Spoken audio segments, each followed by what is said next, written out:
Hey folks, it's Tom, your frugal prepper. Just a thought. I just went and got gas for the truck, and I got my receipt as I always do. And the reason I always get a receipt for my gas is one time a few years ago, I'm driving down the road, driving down I-70. I get pulled over by a state trooper, and the state trooper asks to see my driver's license and proof of insurance, and he's like, "Do you know what you did?" I'm like, "No." And he's like, "Well, we got a call that you did a pump and run." I'm like, "A what?" It's like, you drove off without paying for your gas. I'm like, "Well, I did get gas like 20 minutes ago at a gas station." It's like, "Don't they not even turn the pumps on unless you pay them?" It's like, "I paid with my credit card, you know." And he's like, "Well, we got a call from them that you pumped your gas and didn't pay for it." And so he's like, "Wait right here." He asked me if I had any weapons on me or anything, and I wasn't carrying that day, so I didn't. And he comes back up and he asks me to step out of the vehicle, and I'm like, "I actually have the receipt where I paid for my gas at that gas station at today's date and this time." And he's like, "Oh, you got a receipt?" I'm like, "Yes." And so he takes the receipt and goes back to his car for a few more minutes, comes back up and says, "Sorry about the confusion, have a nice day, drive safe, make sure to put your seatbelt on before you leave," because I had taken it off. And I was like, "What would have happened if I hadn't had this receipt?" And he said, "Well, I was getting ready to take you out of the car and handcuff you and take you to jail. You would have stayed in jail until you could arrange for bail in front of a judge, or until you had an arraignment. And you would have automatically lost your license for 3 months and had $1,000 fine." And, this is a thing that they try to do. They try to pass these really strict laws to discourage thieves from pumping gas and running off without paying for it. Most gas stations in Ohio now require you to pay or put your credit card in before they let you pump gas. But that didn't used to be the case even a few years ago. There was quite a few stations that didn't do that yet. You paid and then you went in and paid. You pumped and you went in and paid cash for your gas. So this must have been one of those stations. And so, as so often happens, they cast these laws that cast such a wide net that they ensnare law-abiding citizens. They take them to jail.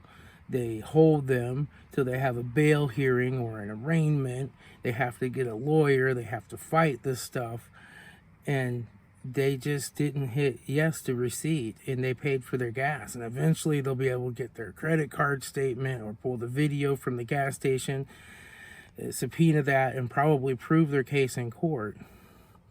But this is something that should just be a ticket. Like, if you pull the person over, they have no priors, they're not a criminal, and they simply forgot to pay for their gas, you should probably give them a chance to go back and pay for it. They might have just drove off and forgot. But you definitely should just issue them a ticket to appear in court. But as so often happens with government, they get so eager to stop crime that they make the punishments really vast, right? And so that they ensnare a law-abiding citizen. And then he might have actually committed that crime, but it's such a minor thing. For instance, if I have to be careful when I go to the grocery store if I'm armed. Because if, let's say I put something under something else in my cart and I forget to pay for it, and I walk out and security guard finds out that I didn't pay for it and calls the police, I just committed armed robbery. Not shoplifting, right? So I just committed felony. I stole while I was armed. So, you have to be really careful, because there are these laws out there that will ensnare you. And, it's government overreach, right? So it's important in society. We want to have laws. We want to enforce those laws. We want to stop criminals. We don't want people stealing from us, right? We want to have laws. But it's important that, I would rather see 100 criminals go free than one innocent person be trapped. by our laws. And that's important. And, you know, cops don't seem to care anymore. Cops seem to come up with the prejudice that you're guilty, right, until you're proven innocent. And it's important to remember that people are innocent until they're proven guilty in a court of law by a jury of their peers. There's a reason for that.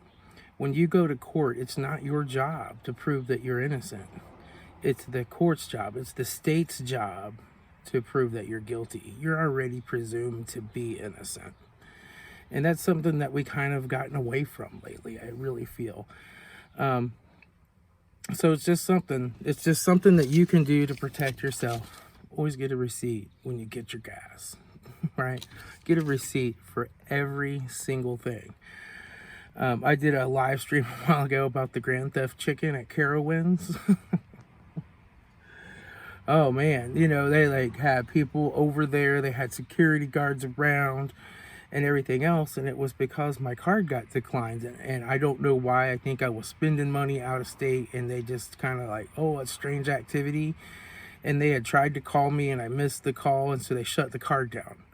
I just went back and paid cash for it. But, you know, you would have thought that I was just like this piece of crap. And here I am, a platinum member of Senior Fair Amusements, having a day with my family. And the lady is sitting 10 feet, 15 feet away from me at her cash register. And she can't say, hey, sir, your card didn't go through. She's got to call the managers, and the managers have to call security. And the security's standing there with their handcuffs out. So it's important to always get your receipt, and that's a case where I should have waited and say, yes, I want my receipt, right? And then I would have known that it didn't go through because I would have been standing there waiting for my receipt. So it's just important that you don't get ensnared in government traps. I try to minimize my reactions with police. I try to minimize talking to police. It's not that I don't like police. It's just that police have nothing good to offer me. Everything that they wear on their belt isn't there to make me feel any better, right? So I try to avoid police unless I need to call them to report a crime that's committed against me. Otherwise, I don't want to talk to them. If they're knocking on my front door, I don't answer, because if they had a warrant, they wouldn't be knocking, right? They just come in full tilt with a bunch of guys with machine guns when they get a warrant.